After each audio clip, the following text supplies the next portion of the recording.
Well, hello, Calculus 1 class. This is Mr. King. Hope you're all doing okay.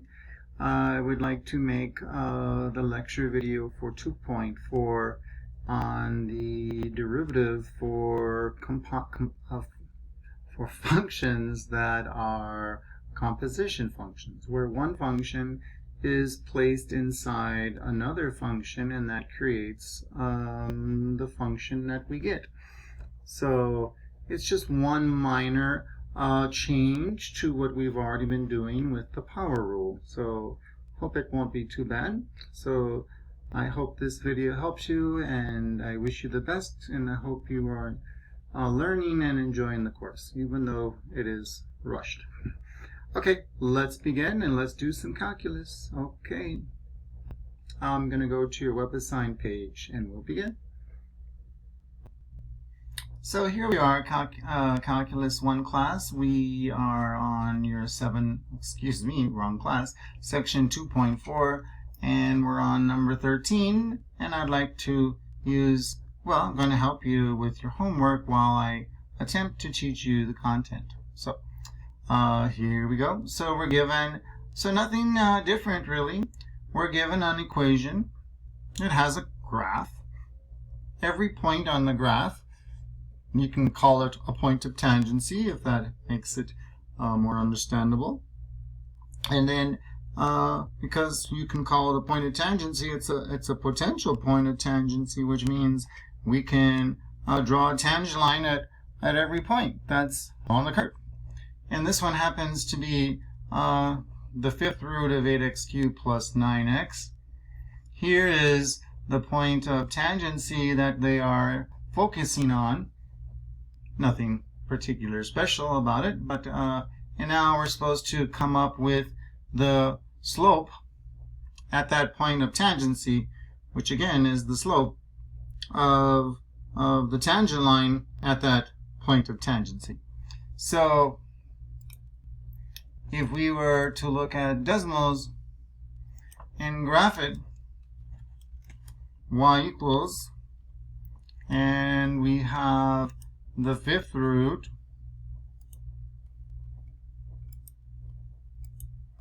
of 8x cubed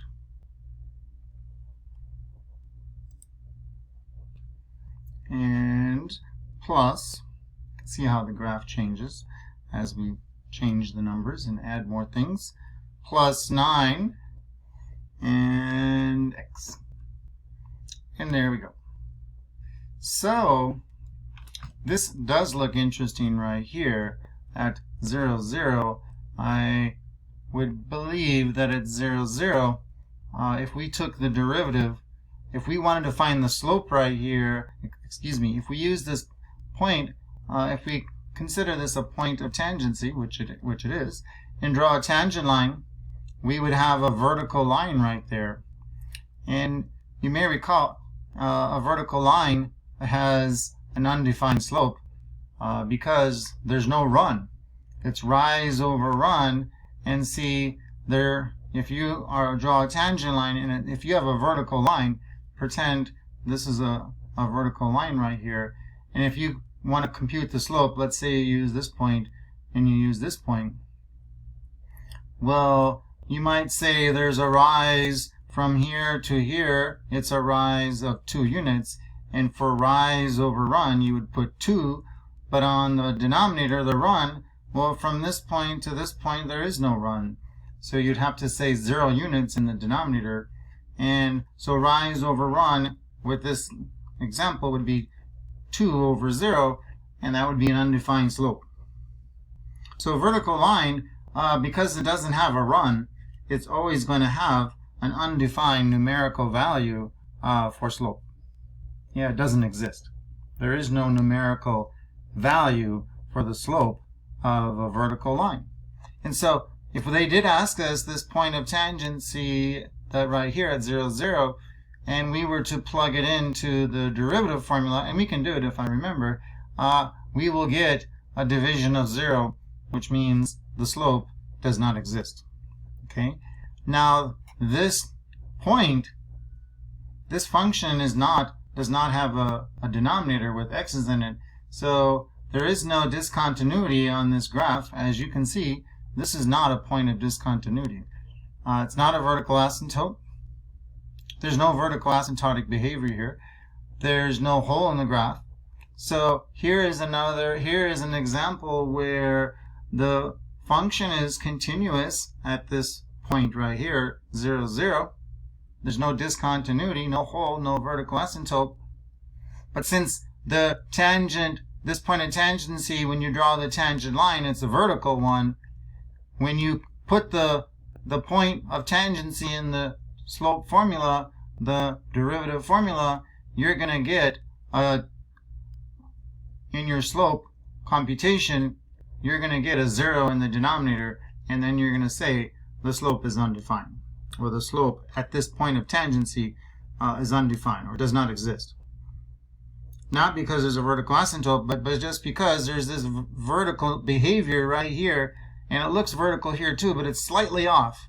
If we were to zoom in, you can start to see, well, I thought that part was vertical, but now I see it's not. And the more you zoom in, you would start to see this separation. So you'd have to zoom in a lot though. So nonetheless, what are we being asked to find the slope at the point of tangency at 3, 3. So 3, 3 better be on the graph, and there it is. So we want to find the slope at this point of tangency on this graph, or at this point on the graph. And if you can imagine drawing a tangent line right here to this point of tangency, then remember every single point on that tangent line has the same slope on every single point on the tangent line, including the point right here, because this point right here will also be on the tangent line, and it's also the point of tangency, which means it's the point on the curve. So yeah, so the slope at this point of tangency is going to be the slope as the same slope as it is everywhere on the tangent line right there at that point of tangency. That's a lot of tangencies. So, well, I hope that makes sense. So, and you can see, everyone, right here, the function's increasing, so the slope at this point of tangency better be a positive slope. And we could estimate it if we wanted to, and try to come up with a rise over run from one corner to the next. It kind of looks like this one might work. And this looks like a run of 1, 2, a rise of 1. So rise of 1, a run of 2, we might get a slope of 1/2 then. But we'll see. Can't quite tell. Well, I'm mistaken, because I'm assuming that that's a straight line, and it looks straight, but it's not. So it may not, it's not going to be exactly 1/2, but it's going to be close. So if we remember, we should get a slope at this point of tangency that's close to 1/2, but it won't be exactly 1/2. My mistake. I fell for the trap of thinking this was a straight line, but it's not. Yeah, it's very close. So that's why our tangent line at this point will be very close to this red curve, but not quite. So our slope will not be precisely a run of 2 and up 1. So we'll find out. So something close to 0.5 or 1/2. Okay, so we're going to compute the derivative of this, and then we're going to use it to find the slope at the point 3, 3, which is x value 3, and coincidentally y value 3 as well. But when we take the derivative of this, we're just going to have it with respect to x, so we're only going to put the x value into the slope formula. In a couple sections, well, actually it's the next section, we will be putting both the x and the y into the slope formula, because our equations are going to be a little different, and there's going to be x's and y's mixed together. And so that's section 2.5. But we're on 2.4. So here we go. I would like to go to my paper, and again, I'm going to work out the problems on this particular assignment. I feel it's in your best interest. So here is the equation. It's not a square root or a cube root. but a fifth root. We can always, but this whole thing, all these two terms are inside this fifth root. And so we can encapsulate it with a grouping symbol, and we can say to the first power. So then, to differentiate, we want to change this and get rid of the radical symbol and rewrite the equation with a fractional exponent instead. So we have 8x cubed plus 9x to a fractional exponent. And the fractional exponent, remember, in the numerator goes the power that was inside, which is a 1. And the denominator is the root, which is a 5. So if we were to graph this on decimals, it's the exact same graph as this one because these are equivalent to each other. So everyone, if we had this,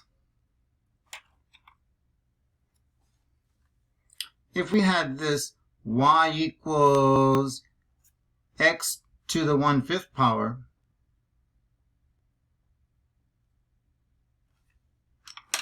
then the derivative y prime, when you have a single variable in the numerator to a numerical exponent with only a multiplied constant in front, or a divided constant, well, then you can use the power rule.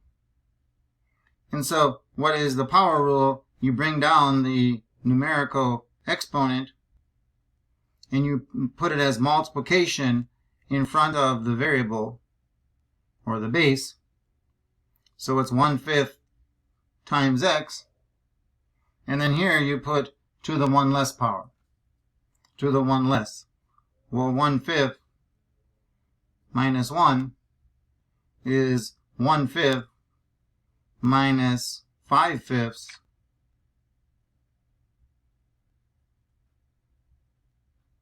And 1/5 minus 5/5 is negative 4/5. And then we would write that right here. Negative 4/5.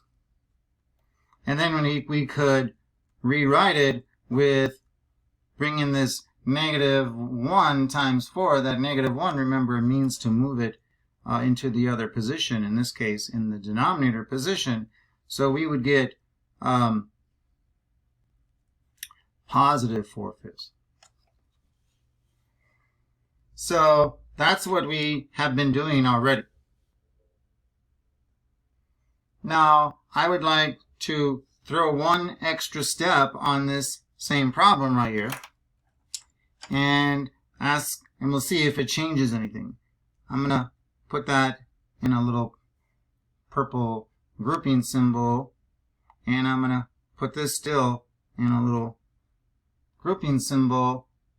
And then, so the power rule, remember, as long as you have a variable, a letter, single letter to a numerical power with a multiplied constant in front, then you can use the power rule and you bring down the exponent and it becomes a multiplied constant times whatever the variable was to the 1 less power.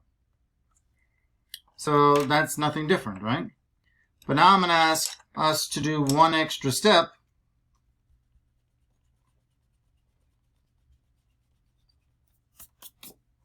And now here I'm going to write extra step.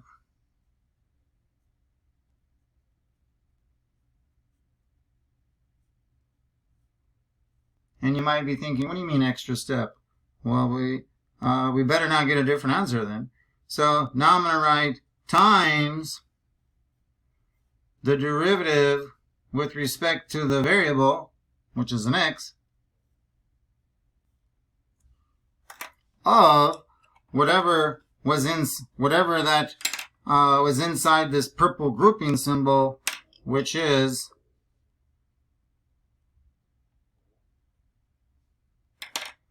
And you have to use colors, otherwise this doesn't work out mathematically.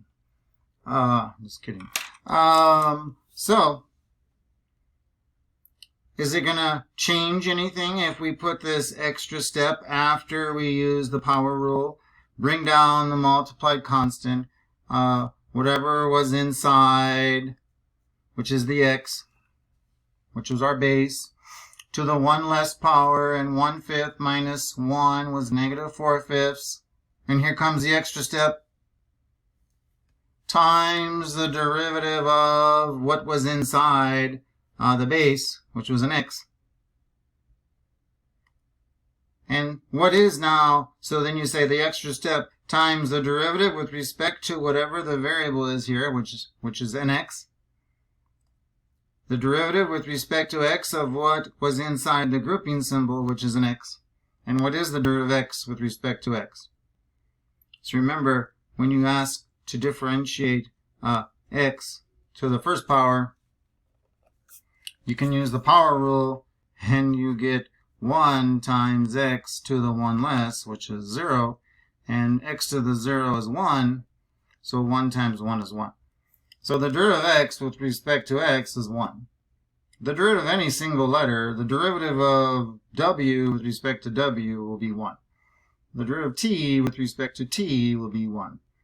And the derivative of theta with respect to theta will be 1, and so forth, because of this right here. So, did this extra step change anything? Well, just times 1. But that doesn't change anything. So, we would still get the same answer. And then you might say, well, why do we mention that extra step? Because, really, we didn't have to say this extra step, because up to this point, the inside part was always a single variable and nothing else. The part that was being raised to this numerical exponent was always just a single letter. And now we're expanding our possibilities, and what's inside the numerical exponent can be more than just a single letter. It can be a function besides just the x. So that's what happens here. Look at. So here we have, instead of just the simplest function of all, which is x, we have a more complex expression here. It's still with respect to x. And so this function now is a more complex function than just x. It is 8x cubed plus 9x. So we say this function 8x cubed plus 9x is being put inside the power of one, the powering function, the power of 1/5 function. The powering function by what power? 1/5 power. So how do we differentiate then this function? So we're going to say y prime. Now you just think of this as the inside part, and my grouping symbol here, just like we had inside here, it was the x. Well, now we just have more stuff inside. Yeah, more than just a single x. It's still a function of x, but it's more there's more to it. And so that's why you call this a composed function, or a composition function, if we want to be use the formal language. So now how do we differentiate it? Well, because we have there's a multiplied 1 in front, just like it was over here. We don't really need to write it down. But we have in the numerator position, we have not a single variable x, but we have a more sophisticated function of x still raised though to a numerical exponent. A numerical exponent, which is a 1/5. So we still use the power rule. We still use the power rule, everyone, but with the extra step. With the extra step right there. So we have, we bring down the 1/5. And that'll be the multiplied constant that is in front of now not just the single variable x that we were used to, but whatever more sophisticated expression we have inside, which is an 8x cubed plus 9x. And then we still do the same thing and decrease this exponent by 1. So just the same as the power rule. So 1/5 decreased by 1 unit was 1/5 minus 1, which we did over here. And it was this negative 4/5.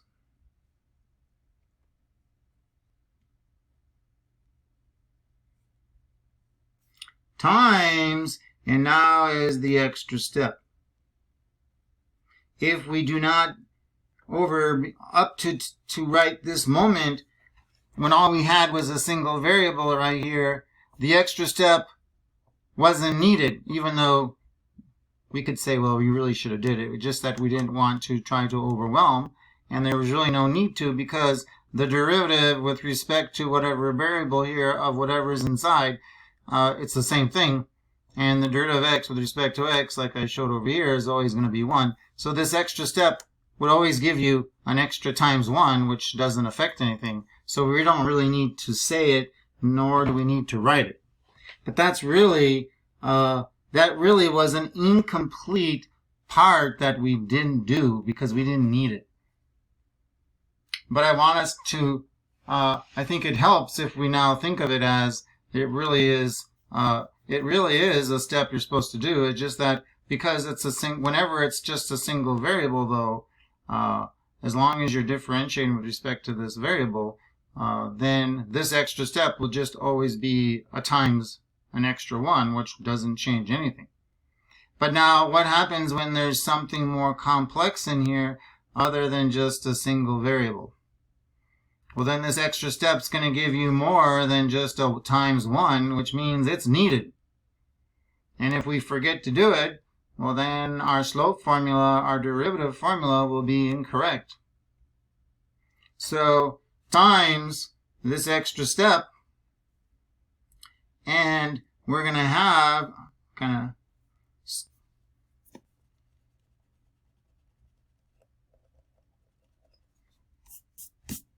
so times this extra step, which is no longer going to be thought of as an extra step. It's going to be a needed step, but however we call it. So now times the derivative of whatever is inside here times the derivative with respect to x of whatever was inside the grouping symbol, which is this 8x cubed plus 9x. And so let's do that. So we have our y prime still has this 1/5. It still has this 8x cubed. If I can draw 3, plus 9x to the negative 4/5. If you're thinking, can we move this down underneath? Yes, we can. I'm just waiting. Times, now what is the derivative of 8x cubed plus 9x? These are two separate terms. The derivative of 8x cubed, you can use the power rule. Bring down the exponent and put it in front as a multiplied constant. So we'll have 8 times 3 times x to the 1 less power, which is a 2. If you wanted to, you could say times the derivative of what would be inside here, but the derivative of x with respect to x would just be 1, so we don't have to write that down. Plus, what's the derivative of 9 times x? Well, the multiply 9 is waiting. And now what's the derivative of x with respect to x? Well, that's over here again, which is the times 1. So you could say 9 times 1, or just 9. And so that's the derivative of, that's that extra step, that derivative of that inside. So we don't go a little bit bonkers, any more bonkers. When all you have is a single variable, yes, you can think of it as the extra step times the derivative with respect to x of what was inside x, but that's always going to be 1. So that can kind of get tedious. Like, if there's no really need to do it. When we differentiate the 8x cubed here, I mean, we could say, like we did, the 8 multiplied constant 8 still there. Bring down the exponent, becomes multiplied constant, times x to the 1 less, which is now from a 3 down to a 2. And if you said now times the derivative of what was inside of that, well, the derivative of x with respect to x is 1. That is that extra step, but it's not really needed. So we don't really say it all the time because it gets to be, it can almost give us more trouble than not. So it's kind of a, no, it's a little sticky situation. So I feel we need to explain it here because now I hope this part makes sense when we have something more interesting inside the numerical power as our base. We have not just a single x, but we have a more interesting, a more sophisticated expression of x. So everyone, now let's just, whatever we can do just to clean this up. Well, this negative 1 times 4/5 means you can move this from its position to the other position, which would be the denominator here. So we're going to move this 8x cubed plus 9x into the denominator position. So this 1 can still stay. So we're going to have 1. And then we're going to have the 5 in the denominator position. The 8x cubed plus 9x. Now it's to the positive 4/5 power because we already took care of that negative 1 times the negative 1 remain. You can think of this as negative 1 times 4/5, and the exponent of negative 1 means to move the base. And so we moved it from its current numerator position to the other position, which is the denominator position. And now you no longer write negative because you've already done what that negative 1 meant. Times this part, which is now 8 times 3 is 24, x squared plus 9 times 1 is 9. We could leave our answer like this, or y prime equals, this is, you can think of it as a fraction times a fraction, so numerator times numerator, and 1 times this is just going to be the 24x squared plus 9. You can leave that in a parenthesis. You don't have to because it's to the first power and there's nothing else in front except times 1. So either way, and then we have in the denominator this 5 times 8x cubed plus 9x to the 4/5 power. And so here we have our derivative formula, our slope formula for any point of tangency on the function, on the graph of this original function. And so now you could also type this answer into WebAssign and they'll accept that as well. So either way. You could probably even put that, well, I read a 24 there plus 9, but you could probably even write this in as well on WebAssign. So let's go, so remember here was the graph, here was the point 33, and that's our point of tangency they want us to be looking at, and we want to find the slope right there. If we drew a tangent line, we've already mentioned this, so I'm not going to say it all again, but we expect this to be, we know this will be a positive slope. So now we're going to plug in the point at x at 3, 3. So y prime at x equals 3 is And so now we just go to this derivative, or this instantaneous slope formula, or the slope formula for any point of tangency, and now we just put the x value of 3, and wherever there's an x, we're going to put a 3. So 3 here, a 3 here, and a 3 here, and then we just compute. So we're going to get y prime, or the slope, is, and we have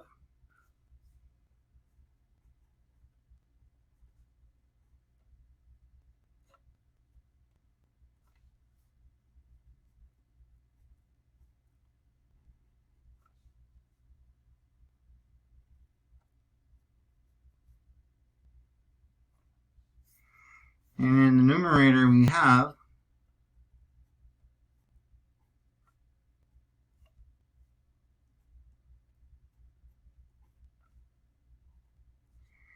and now wherever there's an x, so I left the x position empty, and now we're going to fill in the point of tangency, and the x value was a 3 at that point of tangency. And so now I hope that makes sense, and now the rest is just a computation. It may be messy, it may not be. Let's see here. 3 squared, 3 times 3 is 9. 9 times 24, all that, plus 9. I'm kind of tired here, so I think I'm going to let Desmos help me out here. So we have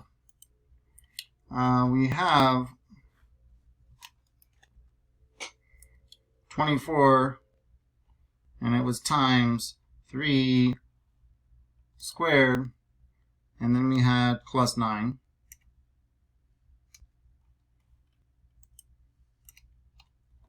And that's 225, so that'll be in the numerator.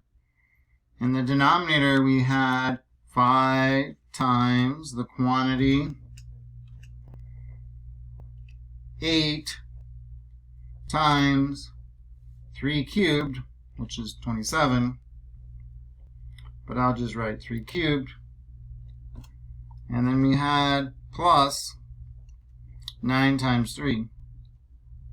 And then all of that was to the power of 4/5.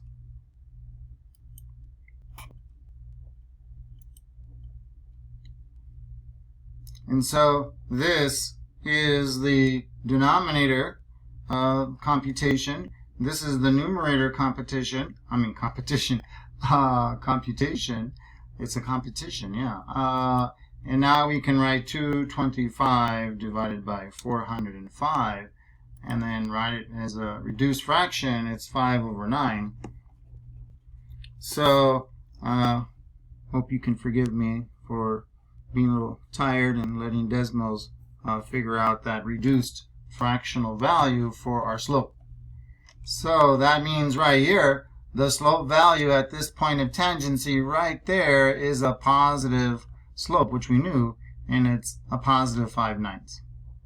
So if we drew the tangent line to this point of tangency, then every single point on that tangent line would have the same slope as 5/9, including the point of tangency, of course. Okay, so now we can go to WebAssign, and number 13, sometimes they don't ask you to put the derivative formula in. They just ask you to do the second part, which is to now, see, it doesn't say here y prime of x. So they're not asking us to put that lengthy derivative formula in. So we're not going to put this one in this time. We're just going to put the slope value, which was what we get after we substituted the point of tangency, x value of 3, and we got this reduced fraction of 5/9. So that's all we have to do. So 5 divided by 9, and hopefully, oh, they ask us to round it, but, oh, I'm looking at the wrong one. No, up here they asked to round it as well, but we there's no need to. 5/9 is fine. So we're good. I guess if you did round it, they would also give you credit. Okay, so there we go. I also would like to do 14 with you, but I want to comment on 15. That one's for you. This one is just it's a quotient rule. So you're going to use the quotient rule just like we did in lesson 2.3. So this problem could have been from the previous section as well. So there's nothing new here. And then once you get the quotient rule, derivative, find the derivative formula, the slope formula using the quotient rule, and now they're going to ask you to put in this point of tangency. And so then you just put in the x value, which in this case they're calling it the t value of 1. And so that's what they're asking here. So that one's for you. This is the same thing, except the reason I want to help you is because of this. It's a little different here. There are no x's in the top. So what I want to show you is we can use the quotient rule, but we don't have to if we choose not to, because there's no variable right here. And all of this could be moved up. And when you move it all up, it'll be times this grouping symbol, but it'll be to the negative 2 power. And then, well, let's stop talking about it and actually write it down. So number 14.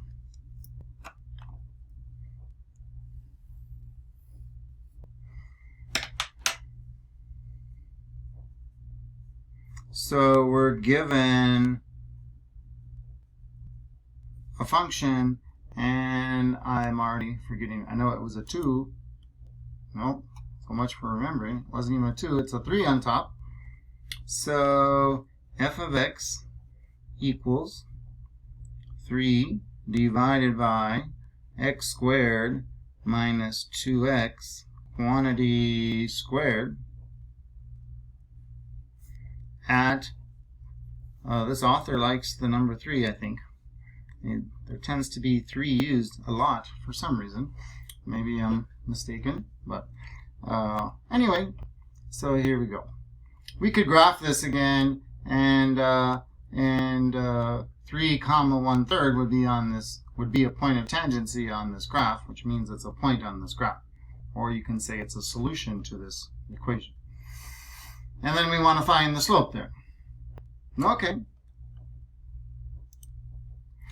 So everyone, we have the option to leave it just like this and use the quotient rule. Perfectly fine. We can also move this up, and we'll get times this whole grouping symbol with this inside it, but to the negative 2 power. And then we don't have to use the product rule there, because this multiplied object in front, it won't have a letter x in it. It just has a numerical constant. So then we won't have to use the power rule, the product rule, I'm so sorry, if we do that. So let's do that. So that's going to be a recommended course of action when you have something like this with only a constant in the numerator. Just bring this up, and it's quicker to differentiate than using the quotient rule. So we can say, or f prime of x equals 3 still times, and as we mentioned, this becomes a negative 2. Inside we still have x squared minus the 2x. And so this, if we graph this and we graph this, it's the same graph. It's just written in a different way. And so now, oh, I'm sorry, I haven't differentiated it yet. So f of x, now we want to differentiate it. So the derivative f prime of x, because this is a product of two objects, but this first object doesn't have a variable, it only is a multiplied constant, so then you don't need to use the product rule. If you wanted to, you could, and you'd have your 4 parentheses, but you get the same answer. So let's just leave it like this, and just that multiplied constant is just waiting, pausing for us to differentiate this part. So what about this part? Well, now we're back to this idea again. Instead of just a single variable to a numerical exponent and use the power rule, we still have a numerical exponent, but inside we don't have a single variable x and nothing else. We have a more sophisticated expression of x in there. And so this can be, formally you can say this x squared minus 2x function is being put inside the powering function of -2, and that gives us our function that was given to us. But and that's why this is called the composition rule for differentiating, and then they also call it the chain rule. I don't really like that name either, but anyway, so what are we going to do then? Basically, I'm trying to get you to realize that you're just going to use the power rule with the extra step. So when you hear the chain rule for differentiation, it's just the power rule with a multiplied extra step, and that's all. So try to think of it that way, and I hope we don't get unnecessarily overwhelmed by it. So what do you do when you have a power rule? You bring the numerical power down in front, it becomes a multiplied constant times.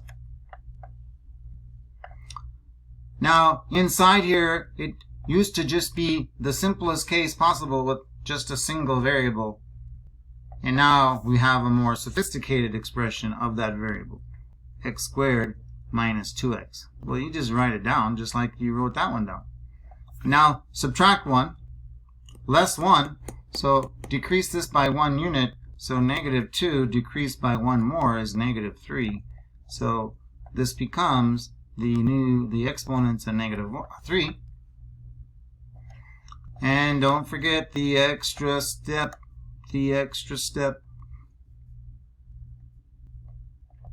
And what is that? The derivative. And it's the derivative with respect to the variable, which is the variable's x, of that inside expression, x squared minus 2x. I don't have much room right here, so I just wrote it down here. That's what's going to go right here. So we differentiate this, what was inside here, and then we put it multiplied, and that's our extra step. Well, what is the derivative of x squared? So you bring down the 2x, the derivative of x with respect to x is 1, times the weighting multiplied -2. -2 times 1 is still -2. So I hope we can go faster now with that. And so that's 2x minus 2. So that's that extra step. And now we just clean it up. That is the derivative formula right there. That is our instantaneous slope formula, our slope formula for any point of tangency on the graph, or for any point on the graph, same thing. So let's just clean it up. Well, this has a negative exponent, so we'll be expected to move this from the current numerator position to the denominator. This is 3 times -2, that'll just be -6. And this is invisible power 1 there, so we don't move that, it's just going to stay in the numerator position. So what does that leave us with? So that leaves us with -6 times 2x minus 2 over x squared minus 2x, and then to the positive third power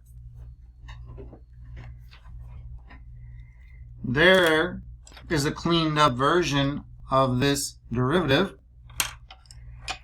The question is, and there, don't forget, I have a lightly written -6 here. That's a -6 right there. So we certainly can just leave it like that as our derivative.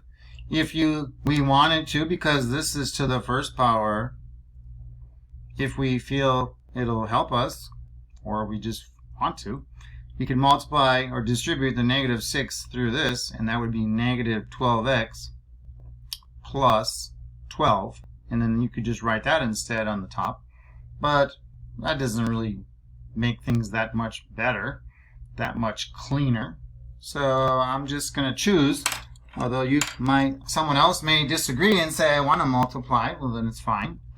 But either way is fine. And now we're going to use this slope formula, derivative formula, to find the slope at the given point of tangency. And so that will be our last step.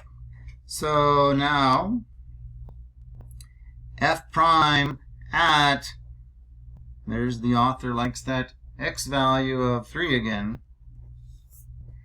What's going to happen in the next section? Our equations are going to look really kind of strange. They're going to be x's and y's all over the place.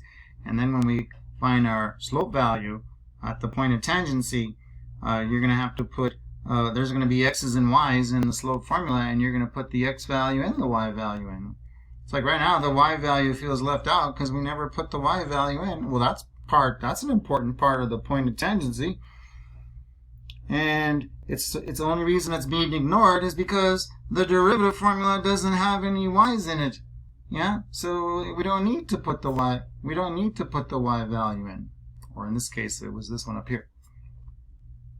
But that will happen in the next section. So so I'm just saying that. So yeah. Okay. So what are we going to do, everyone? Take the slope formula, which is this. Wherever you see an x, we see one here, we see one here, we see one here. We're going to put the point of tangency's x value in there instead. And that gives us our slope. So we have this -6. You don't need a grouping symbol on that. I just put it there for some reason. 2x minus, oops. So we have 2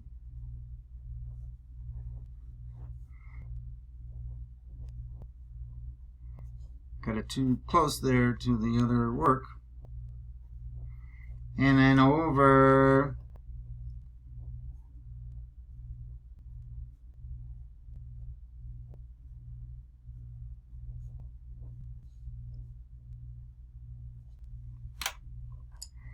so the -6, 2 times x minus 2, 2 times x minus 2, x squared minus 2x cubed. X squared minus 2x outside quantity cubed. What are we going to put in there instead of the x? Well, whatever the x value is on the point of tangency, which is the 3.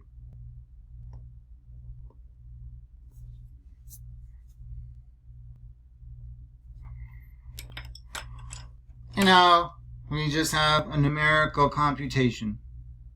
So we compute this out. This one's a little bit easier than the last one. So let's see here. We have 2 times 3 is, we have the -6 still. 2 times 3 is 6. 6 minus 2 is 4. You could do as much or as little, as many steps or as few steps as you like to compute. 3 squared is 9. 2 times 3 is 6. 9 minus 6 is 3, and we have it cubed. So this becomes -24 over 3 times 3 times 3 is 27. That does reduce. -8 times 3 and 9 times 3. The 3's divide out, and we get a slope of negative 8/9 at that point of tangency. So last time I showed you the graph and showed you where the slope at that point of tangency needed to be positive, and it was. And this one, if we graphed it, it better have at that point of tangency right here, the graph better be decreasing, because we did, unless we made a mistake, and hopefully not. So let's go and check now on WebAssign. And notice here again, they're not asking us to write down our derivative formula, just the slope value. So we got negative 8/9 a moment ago. And hopefully we didn't make any mistake. And we're good. There's that nice green check mark, huh? Okay. So let's continue. Not sure why it does that. Revert to last response. Well, it was our last response. Okay. Next, I would like to do number 12 with you. So here we go.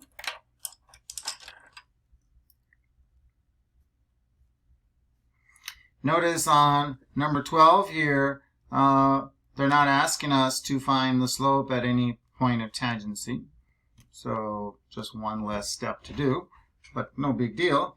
So we're given a function. It's a trigonometric one. And they don't use letter x, and they don't use letter theta, but they could have, neither one. They chose to use the letter t. If you're doing this work and it makes it friendlier for us to take the derivative and by putting an x there instead, that's fine. Just don't forget when you put your answer in WebAssign to put it back into the original letter, in this case a t. Okay. So find the derivative of this. So here we have number 12. And so this is the initial function. And we want to find the derivative. Well, you may recall with trig functions, same with logarithmic functions, by the way. If you have natural log of x cubed, for example, it doesn't have to just be x. It could be whatever, x minus 7. That third cube right here means this. This cube is not on the x minus 7. It's on the natural log of x minus 7 cubed. So this 3 means the natural log of x minus 7 multiplied 3 times. Natural log of x minus 7 times another natural log of x minus 7 times another natural log of x minus 7. And with trig functions, it's the same notation. If we have sine to the 4th power of pi x, well, this is the same thing as if this is just a clean way to write it, so that's why they developed it.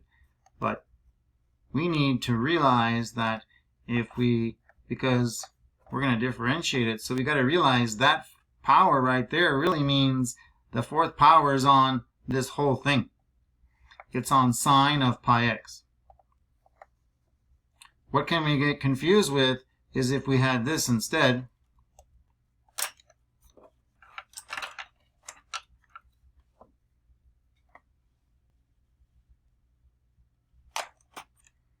I hope I didn't lose my recording.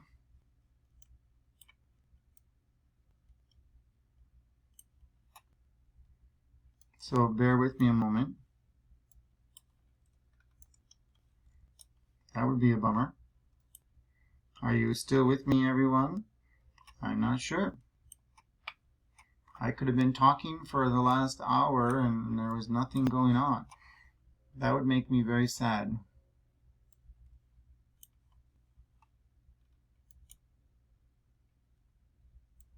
So pardon me if I hope you're still with me.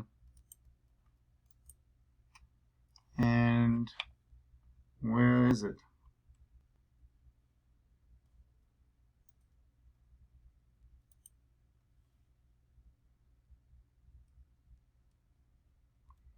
You're still with me according to this. But I lost the camera. There's the camera. So I'm a little nervous here. Where is the recording part?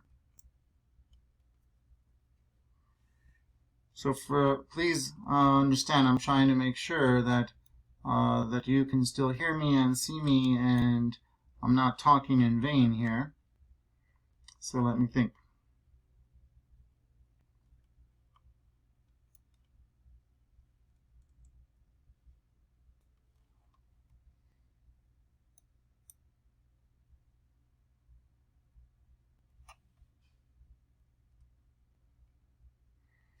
So I'm going to pause it.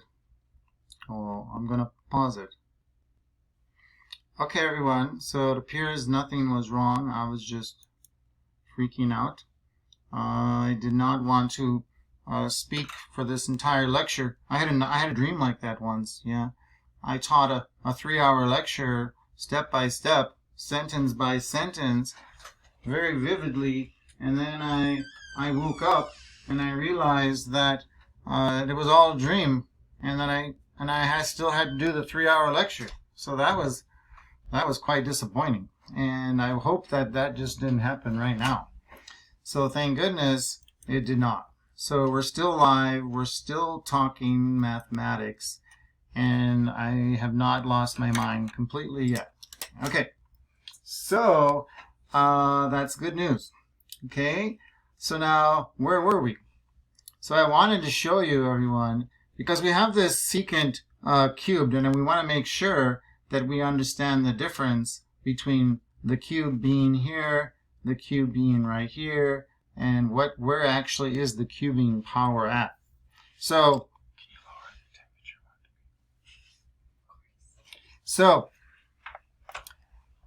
this sine to the fourth, written this way, means this fourth power is on this entire expression, sine of pi x.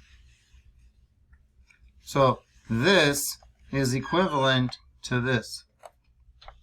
But if we had this instead, sine of pi x to the fourth power,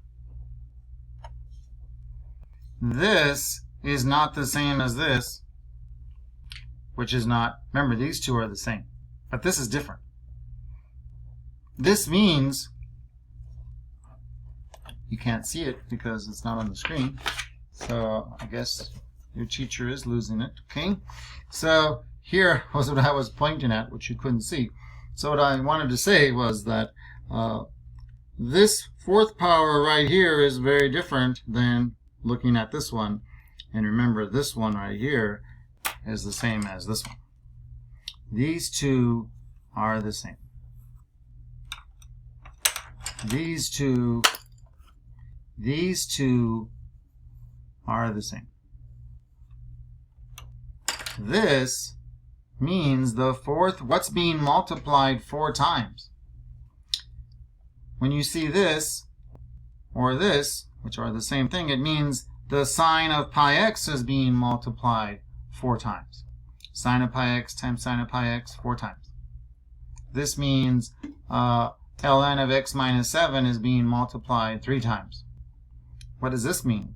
It means that pi x only is being multiplied 4 times. And that is inside the trig function. So it's like that, whether they put the green parenthesis there or not. And so this is the same thing as saying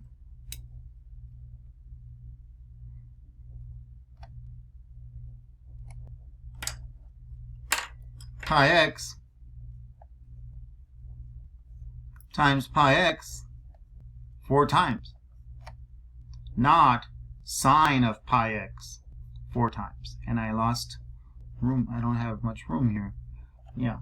So, and then that is all inside. Sorry, it's kind of messy here. And this is all inside here. If we were to clean that up, which it certainly looks like it, we need it, you would write sine of pi times pi times pi times pi is pi to the fourth. X times x times x times x times x is x to the fourth. And this is the same as this. Well, I hope that helps you. So let's go back to this trig function. So, and we want to differentiate this. So we have to understand, where is this third power at? What is it? What's being multiplied 3 times? Well, it's not the 4. That's for sure. That's separate. Is it pi t minus 2 that's being multiplied 3 times?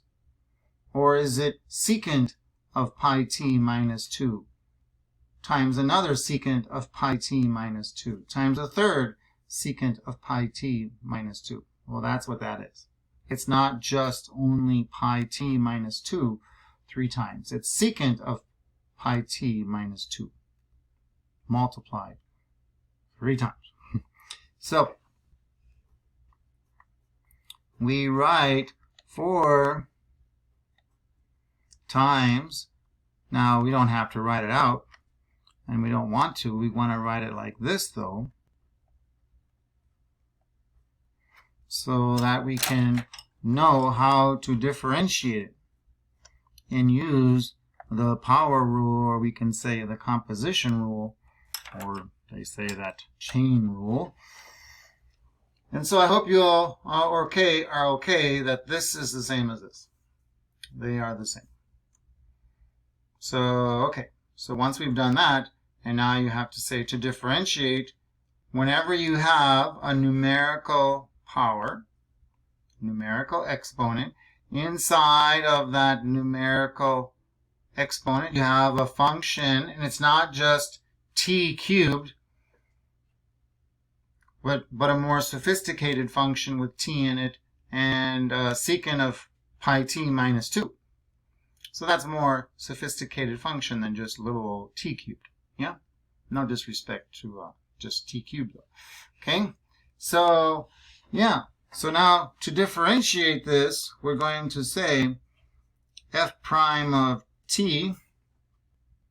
This multiplied 4 does not have a function of t in it, so we don't have to use product rule or anything. It's just the multiplied constant 4 is waiting. Now use this power rule with the extra step, or we can call that the composition rule for differentiation, or the authors call it the chain rule. So what do? You bring down the numerical exponent. So times 3 times whatever is inside to the 1 less power. 1 less would be a 2. Take the original exponent, decrease it by 1, and you have a 2. 3 minus 1 is 2. What goes inside here? The whatever was there. So we just write the secant of pi t minus 2 again.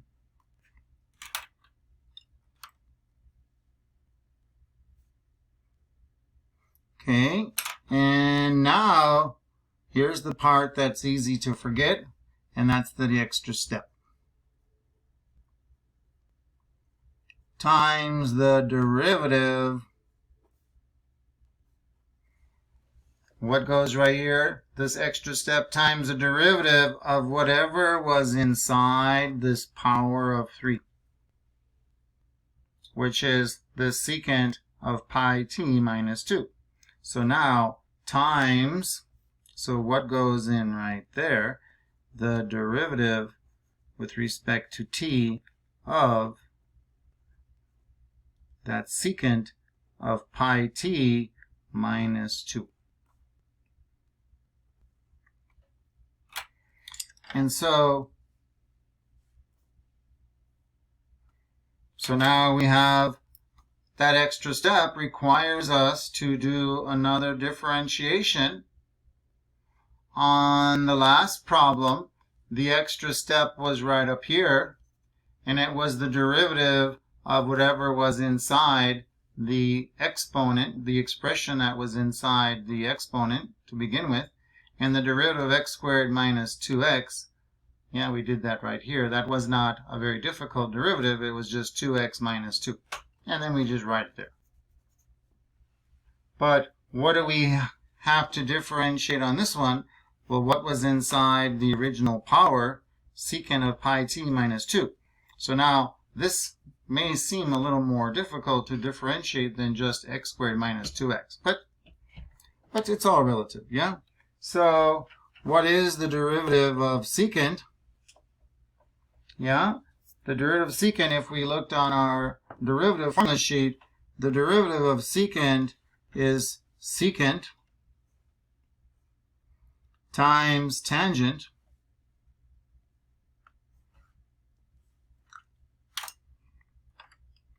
and whatever. So now we have another function. This function is inside the secant function. So the derivative of secant of this function inside is secant of the same function that was inside times tangent of the same function that was inside. So here we're going to write this same part.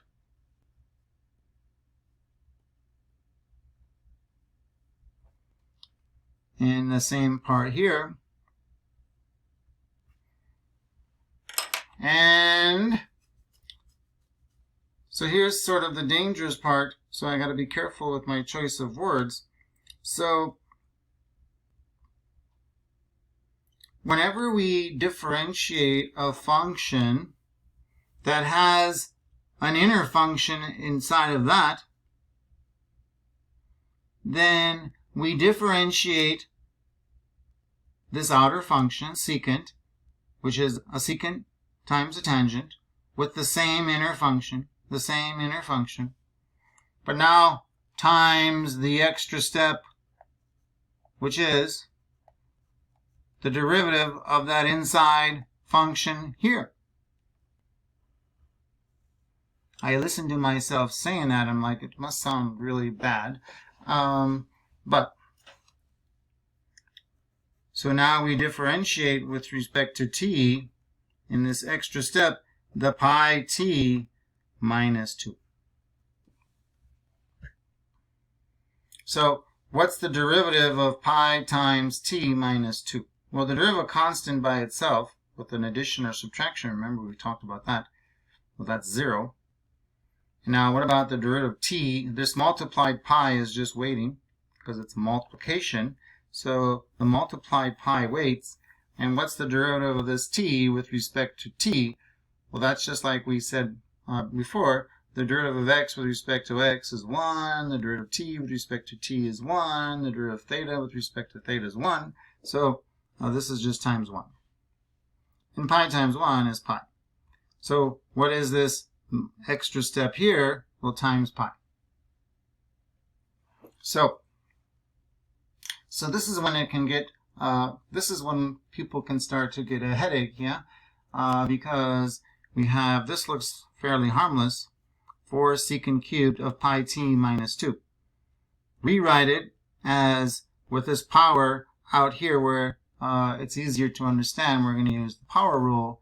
But because this function inside is a more sophisticated function than just a single t, yeah? So we're already moving past something as simple as this, which would be pretend we had, let's have a moment where we say, oh boy, I wish it was as easy as that again. If you just had 4t cubed and you had to find the derivative, well, remember, the multiplied constant sits there, you bring down the numerical exponent, becomes another multiplied constant, the same base that was inside to the one less. And then we were done. If you think of it now, you can say, well, times now the extra step, the derivative of whatever is inside, but the derivative of t with respect to t would be times 1, and that doesn't change anything. What does get interesting, though, is when this function, this inside, is not just a single letter, but it's a more complicated expression. And what's inside this cube? Not just a simple t, but this. And that is much more involved than just a single t. It has a t in it, but it's the secant of pi t minus 2. Now, if you look at that function, now we take a break and we pause and we go have a cup of coffee, a drink of coffee or something, and we say, okay, well, now I got to differentiate. The extra step is the derivative of this inner function, which is not just a simple t, which would have been just times 1. But now we got to differentiate this, and so we have another problem to do, which is the extra step, which is what's the derivative of this inner function? Well, this inner function is a secant, but inside the secant function is another inner function. So we have like triple layer here, triple layer, so to speak, because what this really is, everyone, is pi t minus 2 is a function going inside secant, and then secant is going into the cubing function. So we have this function within a function within a function. So that's a double composition. Pi t minus 2 is being put inside the secant function. That's one composition. And then the secant is being put into the cubing function, or power of 3 function, the powering function. And so you have a double composition here. So, and then that multiplied 4 is waiting. So that means when we differentiate it, we have more steps to go. So again, bring down the bring down the numerical exponent, and it becomes a multiplied constant. So times 3, the inner function to the 1 less power, pause, times the extra step, which is the derivative of whatever is inside here, which is the secant of pi t minus 2.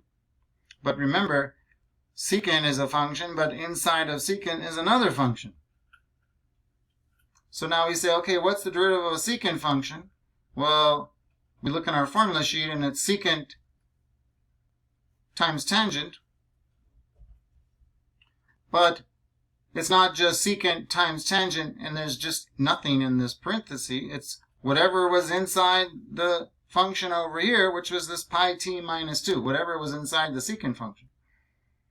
And so now we have the derivative of secant of pi t minus 2 is secant of pi t minus 2 times tangent of pi t minus 2 times the extra step for this derivative, which is now times the derivative of whatever was inside the secant, which is the derivative of pi t minus 2, and that's just pi. So now all of this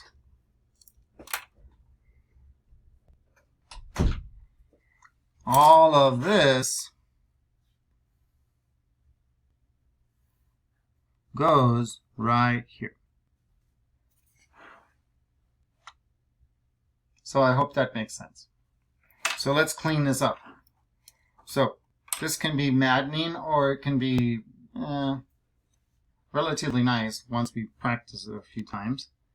So we have f prime of t equals, we have this times the extra step, which was all that.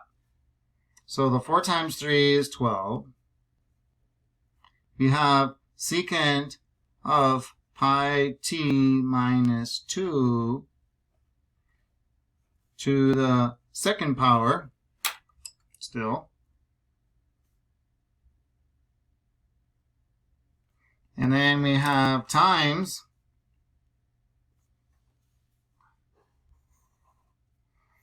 this, which is times secant times tangent times pi.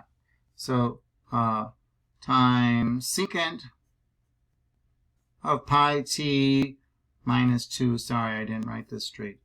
times tangent of pi t minus 2 times the pi. So all of that. And now we look at that and say, can we combine anything else? Well, this 12 is by itself. This pi t minus 2 is inside the secant, so you can't take anything out of that. You can't take this out because that's inside of tangent. Same thing here. Pi t minus 2 is inside of secant, which is being squared, which means this 2 could be moved right there. But now before we do that, we have another secant. We have secant of pi t minus 2 squared, which means twice. Then there's another one. So you can put this secant times that secant together, secant squared together, and you'll get a secant cubed. The little tangent here will be by itself, and then the times pi we can leave at the end or choose to put it next to this multiplied 12 constant. It's up to us. So f prime of t equals, and I'm going to choose to move the multiplied pi in front. And now we have secant of pi t minus 2, but we had 2 of them multiplied together times a third one. So now we say cubed, and so I'm putting the cubed here instead of another bracket and writing a 3 again, just because this is cleaner. And then times the tangent of pi t minus 2. And so there is a cleaned up version or expression of our slope formula, our instantaneous slope formula, our slope formula for any point of tangency on the graph. And then they're not asking us this problem, unlike the first two we did together, and we don't have to find the slope at any particular point of tangency. So that means this is it. So now we go back to WebAssign, and now let's check the question again. And here it is, find the derivative. And now we're just going to type that answer in there and hope that we didn't make a mistake. Okay, so here we go. So it's 12 pi, and then times, and now you can actually, if I'm not mistaken, you can type the cube just like they did there, but I'm going to put the pi t minus 2, and then right here we're going to cube it, and then you just go over to this powering button, and then you put 3. If you didn't want to do that, you could put a grouping symbol, and then right here put the power of 3 there instead. Make sure though, if you put it right here, then you're going to be saying that just the pi t minus 2 is being cubed and not the secant, and then we would be wrong. So make sure. So that's why I prefer to just put it right here instead. But either way, and since I typed it like that, I'm just going to leave it like that to show you. And now we have tangent of the same pi t minus 2. And hopefully we don't have a mistake here. I'm going to check my note paper, and it looks good. So let's cross our fingers and hope we didn't make a mistake. And that green check means good news, huh? So that's a good thing. Okay, so I hope that makes sense. Yeah, that's the first one where it can start to get a little bit irritating perhaps. Yeah. So I want to do 3 more with you, and then that will be our lecture video for the lesson. And the next one is number 11, which is very similar. And so they called it G instead of F, and instead of using the variable X or the variable T, they're choosing to use the variable theta, the Greek letter, and it is equal to, so now here's the reason I wanted help. One, because it's a trig function, but the main reason is that fourth power. And we have to know where is that fourth power, what is being multiplied 4 times. Is the 4 theta is this telling us that the 4 theta is multiplied 4 times? Or is it telling us sine of 4 theta is being multiplied 4 times?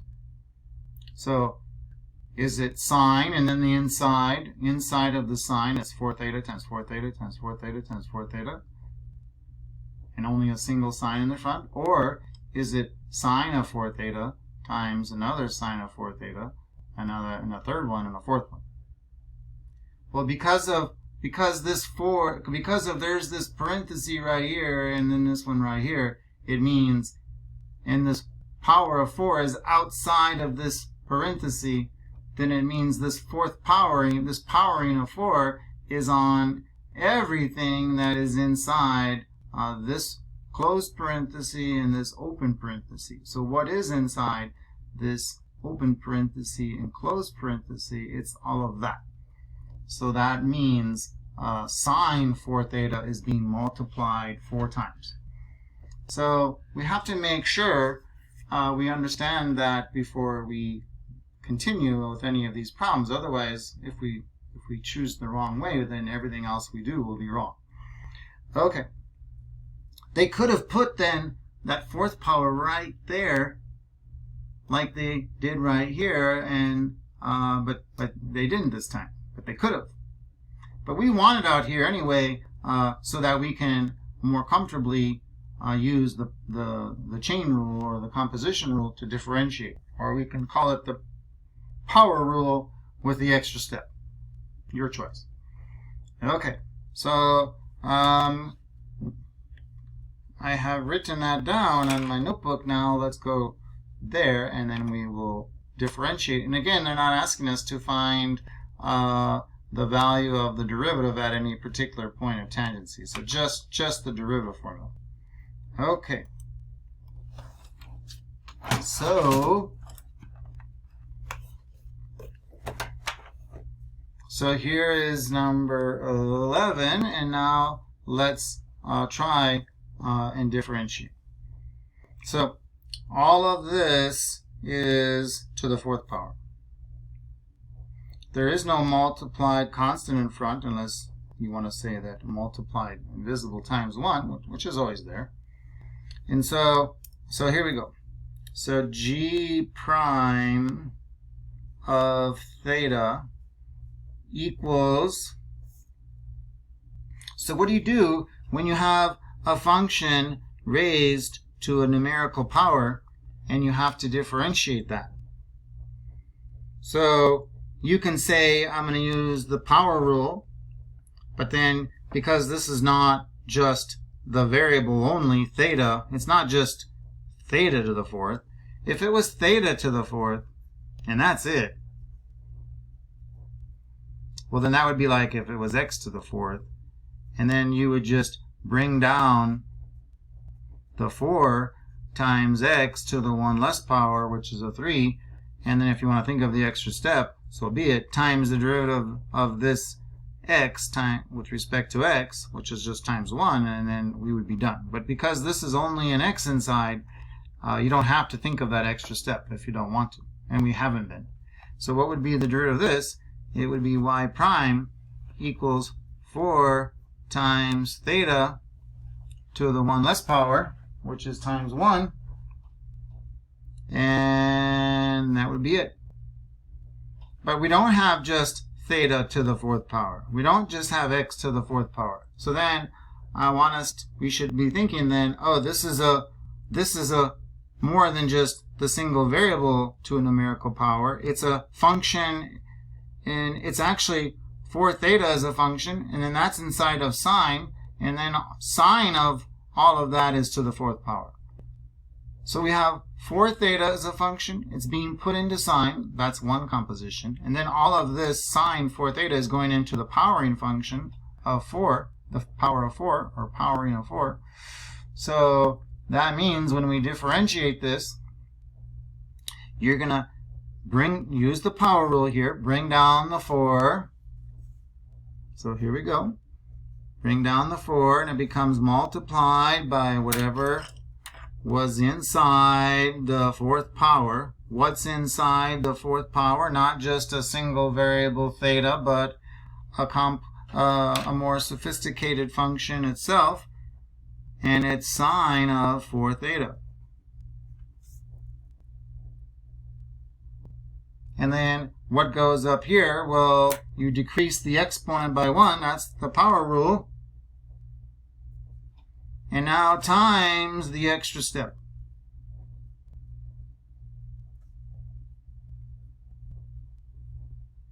And what is the extra step? It's times the derivative of whatever function, whatever sophisticated expression or function was inside this power to begin with. I mean, it's the same thing here as here, but you can look at it here if you like. So then right there goes the derivative with respect to theta of sine of 4 theta. And before we freak out, you got to say, oh, I have the sine function. That's a function. And then I have 4 theta. That's another function. And 4 theta is going inside the sine. So when you do this extra step, you're going to have to realize, oh, I might even, when I differentiate the sine of this inner function, I'm going to have an extra step at the end of that as well. Because whenever you differentiate a function that has something that has an inner function in it, inside it, 4 theta is inside the sine.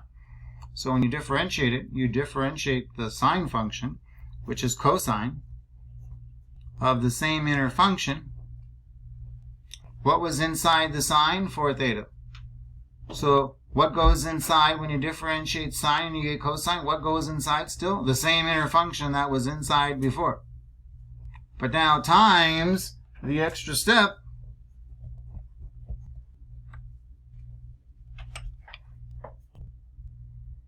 So we were times this extra step,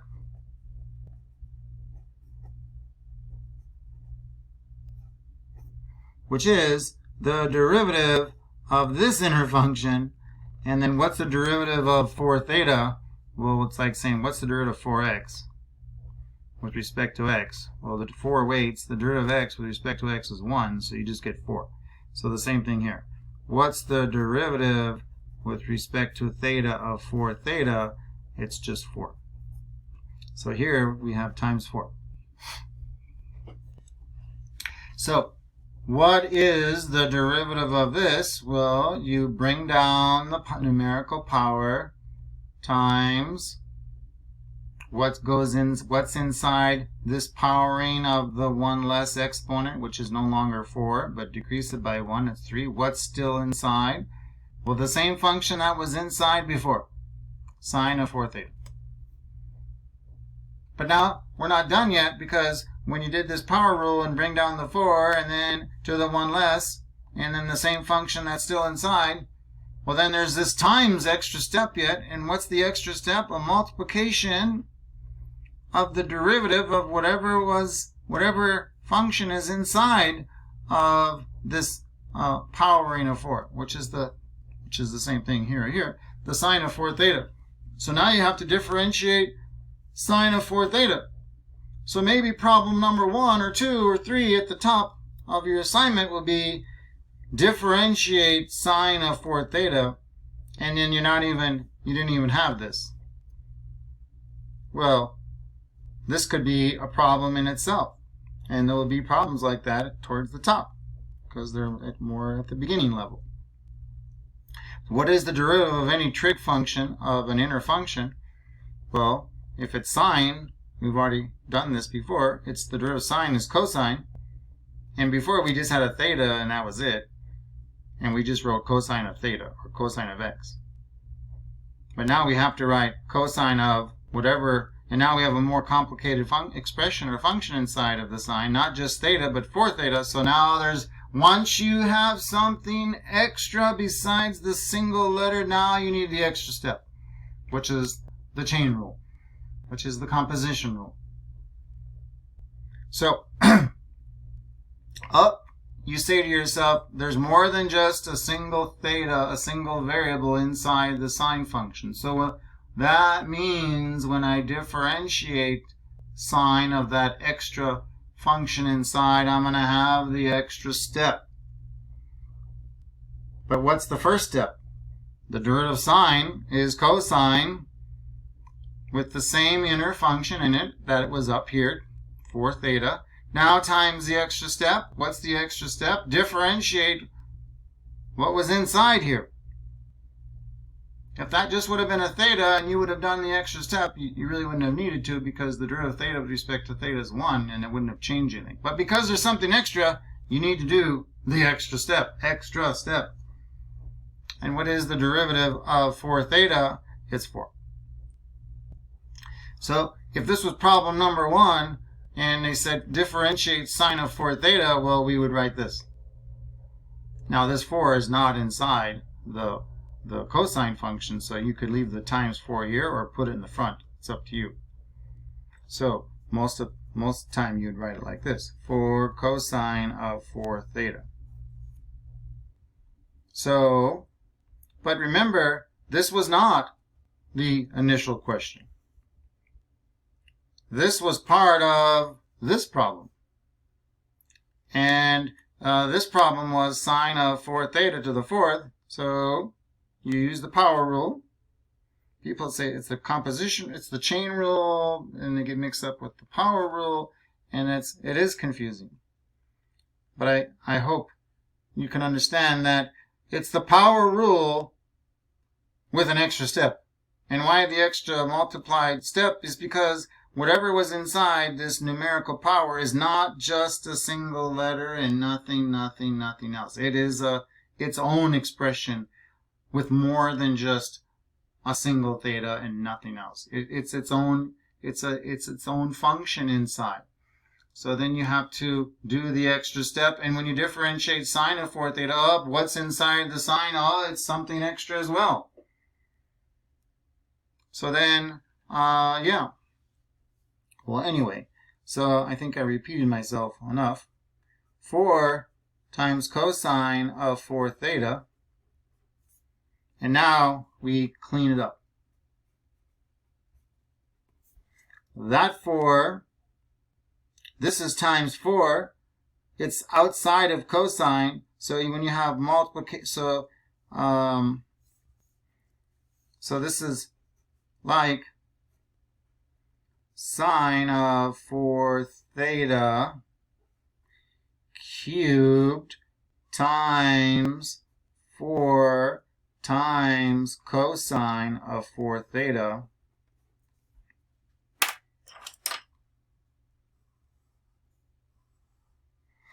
This times 4 is not inside of this cosine, so you can leave the times 4 here.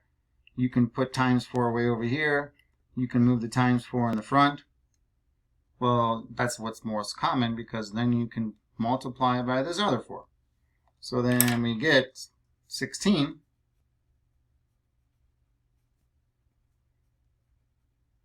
times sine of 4 theta cubed. Well, you don't have to write it in that cleaner version with the cube right there inside. It's kind of a little more inside there.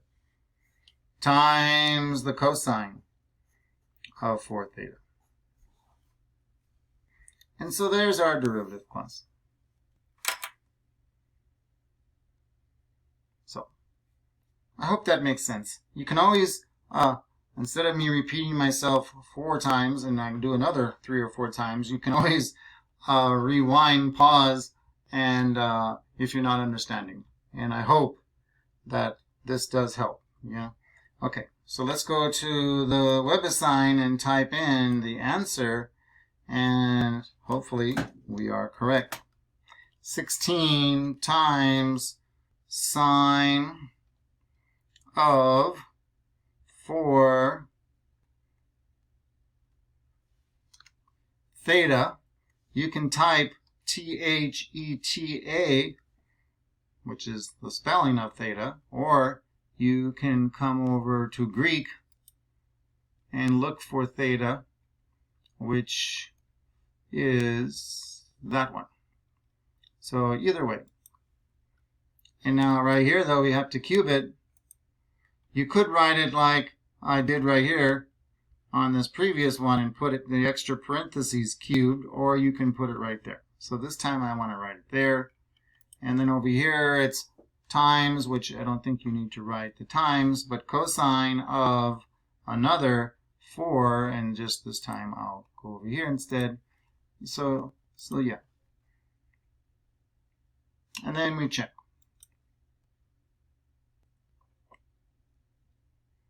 And there's that nice green check mark.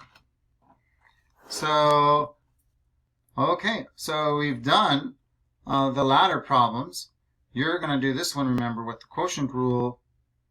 And this really is nothing different compared to the last section. Just use quotient rule. Nothing surprising on that one. I'm going to let you guys, ladies, do this one. It's very much like this one. This just has an extra multiplied 4 in front. This powering is where? Does it mean pi t times pi t? Or does it mean sine pi t times sine pi t? Well, because this squared is outside of that grouping symbol, which belongs to this one, that means everything inside this right closing grouping symbol and this left open beginning grouping symbol, what's inside? Sine of pi t is inside. So that means all of sine of pi t is being squared. So, yeah. So then you're just going to use the power rule and bring it down and so forth. But that's for you. Now these should be much simpler.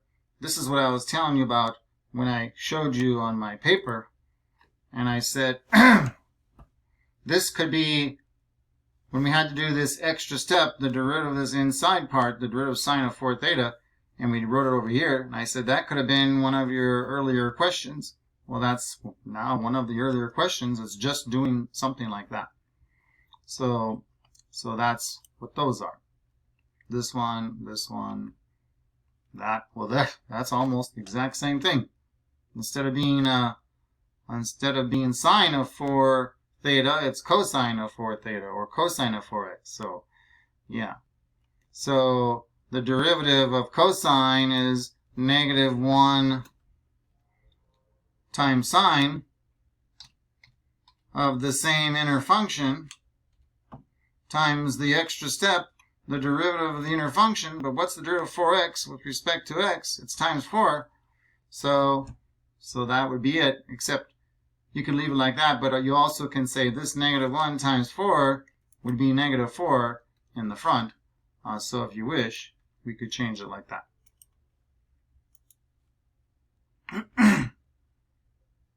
I know that was rushed, but yeah. So number 6 I want to help you with, and number 4. So number 6 firstly. I'm sorry, number 4 firstly. So we're given 4 over x minus t, and they want us to find the derivative. So y prime, what's more specific than saying y prime? What's more specific than just saying f prime? Well, f prime with respect to whatever variable it's written down as. And so that's what they did here. This is written as a function of x, so that's more specific. Here they didn't write it, but they certainly could have. Okay.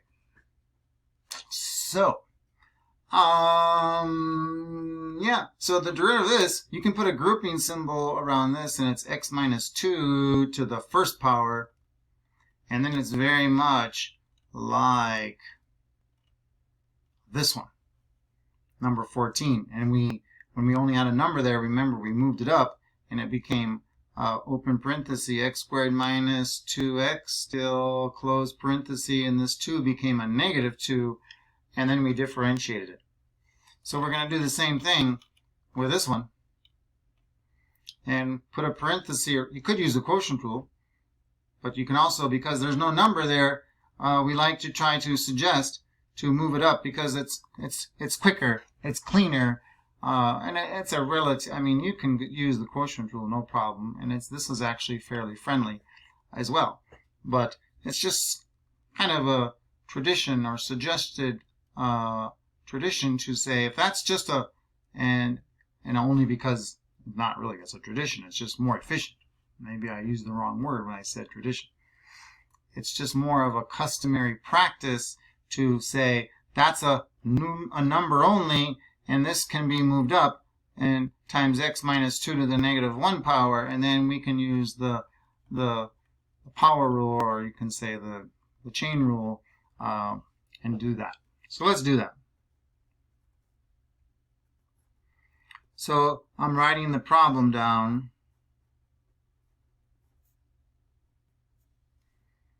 And here we go. So y equals number 4 over x minus 2. And this is, I put a grouping symbol on it to the first power so that we can bring it up.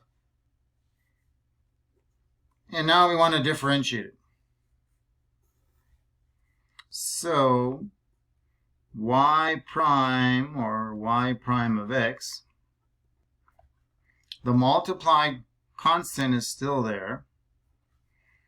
Use you can call this the power rule with an extra step. You can call it the chain rule, because what's inside this numerical base, it's not just a single x, it's close. But there's an extra subtraction of 2, so then now you call this not just x to the negative 1, but it's something more than that. So now you're calling it the chain rule for differentiation, or the composition rule for differentiation. Or you can just say it's still the power rule, but because there's something extra inside this grouping symbol, then it requires the extra step is all, which is the derivative of that inside. So, times, bring down the power, times the inside, which is not just x, it's something extra, x minus 2, to the 1 less power than it was. Well, negative 1 minus 1 more is negative 2. Times the extra step.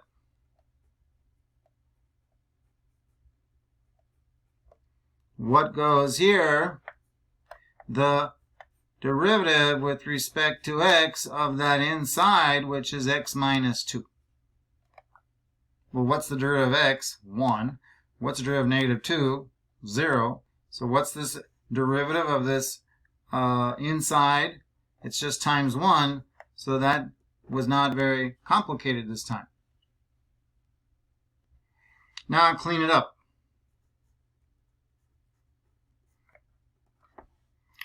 Well, times 1 is outside, times 4 times negative 1. Well, all that just becomes a negative 4. Times x minus 2 to the negative 2 power. And that's certainly fine, but we should get used to, because we're going to do lots of things, applications of derivatives in Chapter 3. And the remaining chapters as well after that, but specifically in Chapter 3. And we will want this moved down to do the analysis that we want to do. So we need to be practiced at moving this negative exponent down, although for this particular moment it really doesn't matter, because But what do we want to do? Remember, division expression with an x in it, so this means there's a possible division of 0. When is this going to be have a division of 0? When x equals what, of course? Well, when x equals 2, which means the derivative will not be defined. There will not be a slope value at x equals 2. And that's either because the original graph was discontinuous at x equals 2, or you have something strange like I showed you today. Actually, you had something like this, you remember, and then right here it was vertical, and then we had that point right there, 0, 0 was, and I was trying to explain to you that it has a vertical tangent at that point of tangency, and that's when the slope will not exist, because you get rise over run, and the run is 0, and so the slope is undefined there. And so we'll be analyzing these derivative formulas in chapter 3. I'm trying to kind of prep you for a little bit. And this one is, there is no derivative at x equals 2. The derivative at x equals 2 will be undefined. It does not exist. And it's either going to be because of something like this kind of picture at that point, x equals 2, or because there was a vertical asymptote there on the original graph. How you know which one? Well, you go back to the original equation, and this is the original equation has this expression x minus 2 in the denominator, and that means this is undefined at x equals 2, which means, and if you put 2 in, you get 4 still over 0. 4 over 0 is not the hole in the graph type, it's the vertical asymptote type. And so we will be, I hope, comfortable with the fact that, where is this function not differentiable? Where will it not have a numerically defined slope at what x value? You could actually know right here if we think in a sophisticated enough way, mathematically speaking, because this is a vertical asymptote, but x equals 2.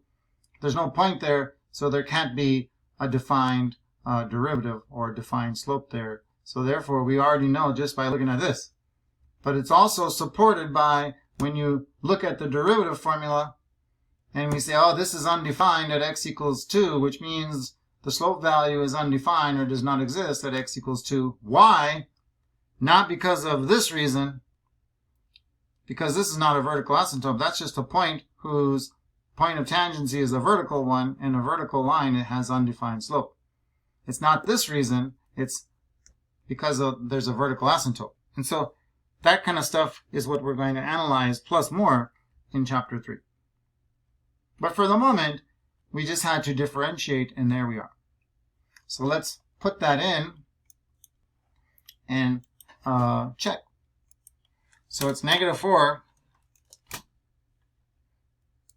over x minus 2 quantity,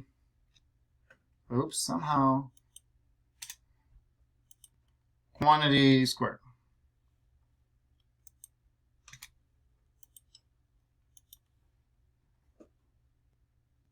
And we're good. Okay. There's 5 and 6 require us to differentiate as well. And I'm going to help you with one of those. And, how about number 6? So last one. So we're given a quotient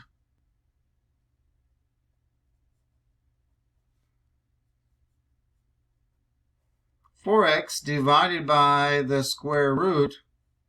I'm going to change that square root just to save 20 seconds as x squared plus 2 to the 1/2 power instead of the square root. Because remember, you can put a parenthesis around this to the first power, and there's an invisible square root, a second root. So this will be grouping symbol, x squared plus 2, close parenthesis, to the 1 over 2, 1/2 power. And the 4x is still in the numerator. So there you see that. So this is the same as this. 4x over x squared plus 2 to the 1/2 power. And now we're going to differentiate it. And because if we move this up, this would become times grouping symbol to the negative 1/2 power. And then we would have a product rule because there's not just a 4 here like the last problem, and we moved it up, but there's a 4x. So then this would require, if you did move this up, it would require product rule. And so in those situations, it's customary to just leave it like it is and use the quotient rule. But you don't have to follow the customary way, but I'm going to do that. So y prime equals quotient rule. Remember we talked about this in the last lesson. You have 5 grouping symbols, 1 in the denominator, 4 of them in the numerator, with a subtraction in between. And these 2 grouping symbols each have a multiplication in between them. So here we go. So what goes in this denominator's grouping, single grouping symbol? It's whatever was here to begin with. All of it. All of it. So right here, all of that goes right here. So we have x squared plus 2 to the 1/2 power. And this part is friendly because the 1/2 power squared, power to power, you multiply 1/2 times 2. 1/2 times 2 is 2 over 2, which is 1. And so all this is going to clean up nicely to just x squared plus 2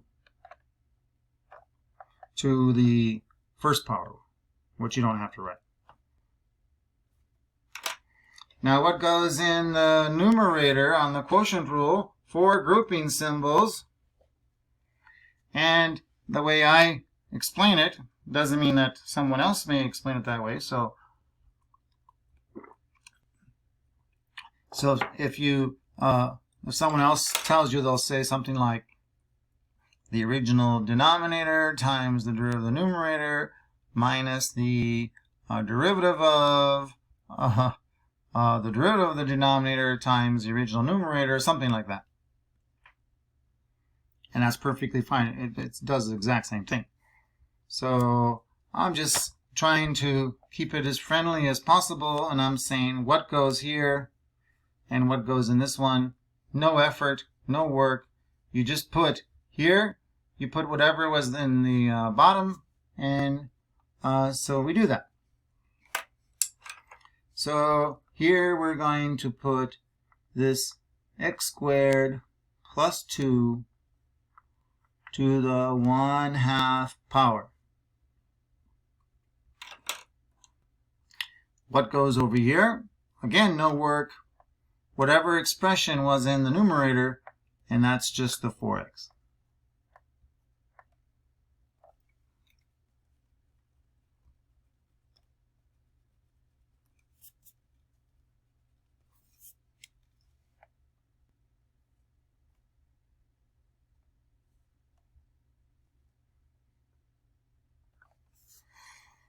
Now, what goes in these 2 grouping symbols? Well, we finally have to do a little bit of work. We have to do computations to know what goes in this one and this one.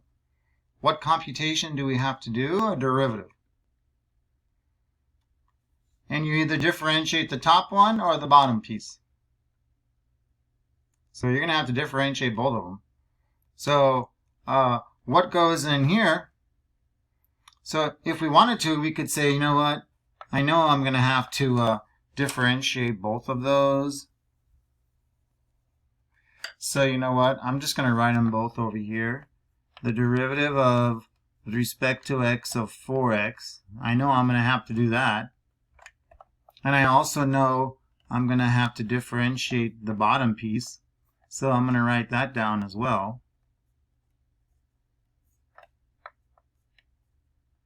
And then whatever we get, we're going to put in these, and well, one of them is going to go in one grouping symbol and the other one in the other one. What's the derivative of 4x with respect to x? Well, the derivative of x with respect to x is 1, and the times 4 that's waiting is 4. So where does that one go?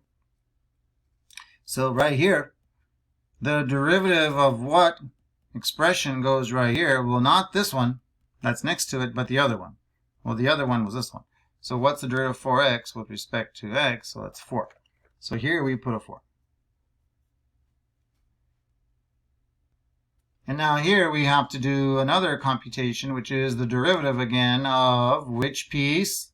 Not this one that's next to it, but the other one, which is the bottom. Yeah, which is this right here. So let's differentiate this right here. Well, how do we differentiate this right here? Well, we have a numerical power. Inside we have not just a single x, but something more involved than that. So this is that chain rule for differentiation, or composition rule for differentiation, which is really, again, just the power rule with the extra step. So the 1/2 comes down and as multiplication. The exponent is 1 less than it was to begin with. So 1 less than what it was to begin with. 1/2 minus 1 is negative 1/2 power. We know there's going to be this extra step. Extra step.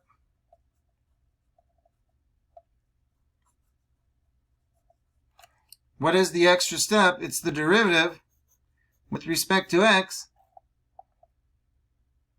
of whatever was inside this, which is this, x squared plus 2. I should have wrote that down a few seconds ago. So again, power rule, bring down the numerical exponent, and becomes a multiplied constant times what's inside this grouping symbol, the same expression or function that was there before. Same. And then to the 1 less power up here. So 1/2 minus 1 is negative 1/2 times, I need the extra step, because whatever was inside this was not just a single x, but something more than that. So I need that extra step, which again is called, that's the composition rule, or the chain rule. So now what is the derivative of what is in, what's the times the derivative of what was inside, which is an x squared plus 2. And what is the derivative? The plus 2 by itself is 0, and the derivative of x squared is 2x. So what goes here? 2x. So I suggest we write this down separately when we have to do these, unless these are both real simple. The derivative of 4x is real simple. You could just put it there. The derivative of this, though, is a little bit of a mess. So I would write that somewhere on the side of my paper first. So what's going to go right here? The derivative of this, which we were working on over here, and that's all of this. But we might as well clean it up before we write it up here. So this equals the 1/2 still, and I'm going to move this times 2x over here. You don't need these parentheses, but, and then times x squared plus 2 to the negative 1/2 power. this 2 divided by that 2 is 1, and so all we have left is equals 1x, or just x, times x squared plus 2 to the negative 1/2 power. But we have a negative exponent, so we've been in the habit of moving that to the other position, which would be in the denominator, and it becomes to the 1/2 power. And so this now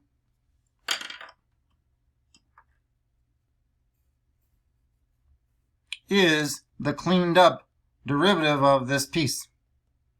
And remember what goes right here, the derivative of not this piece, but the other piece, which is that one. And then we did that on the side, because look how much, well, it depends on how much writing you want to do, but eventually you, maybe already, but you start to do that in your head. And but anyway, so we're going to write here x over x squared plus 2 to the 1/2 power.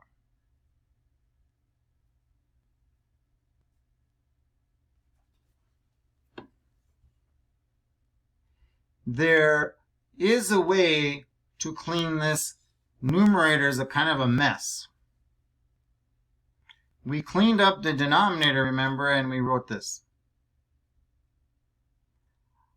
I'm going to choose, with some reluctance, with some little bit of guilt and shame, but I'm going to just leave this part on top the same. Only because we have enough going on right now besides to do this little bit of messy algebra. So WebAssign will take that answer as that. And so I would rather not dig deeper into this particular messy algebra. So you're welcome.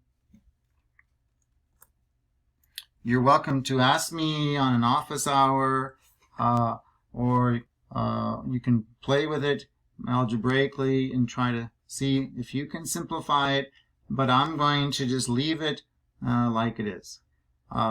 So we have x squared plus 2 to the 1/2 power, times 4 if you want, you can put in front. Okay, I'll do that much at least. 4 in the front of that. Minus. And now we have here numerator times numerator, denominator times denominator. Let's just do that much. So numerator times numerator is 4x times x is 4x squared. And then the denominator is this times 1, which is still that square root expression. Oops. And I just wrote it as a square root. And I try not to simplify it anymore. And here I am about to. And so I'm just going to leave it as to the 1/2 power and x squared plus 2.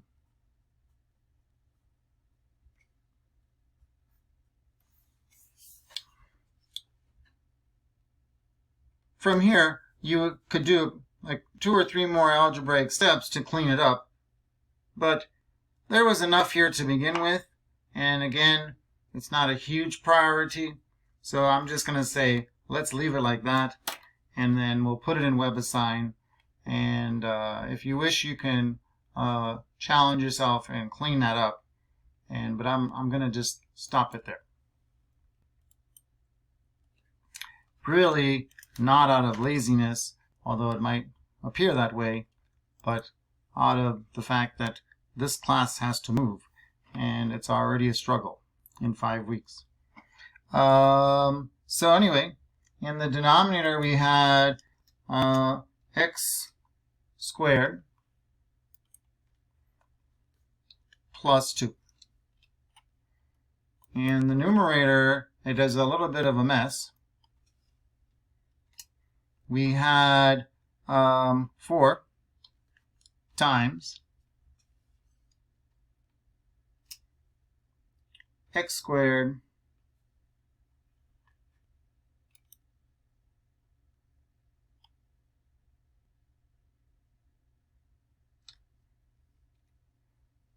plus 2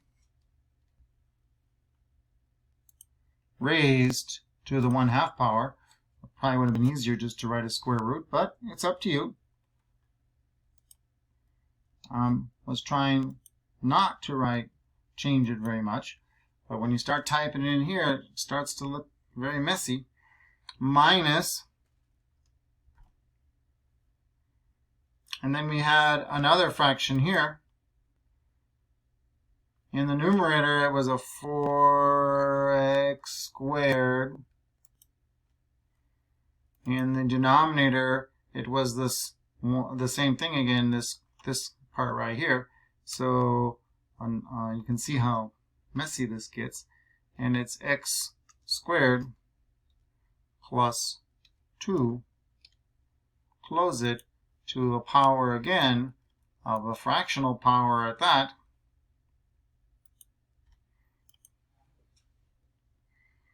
And we need to kind of pause and see, does that look like what I had on my paper? So that's what I'm doing. And yes, it does. Now let's see if WebAssign takes it like this, which is impressive because think of the programming involved to accept multiple answers.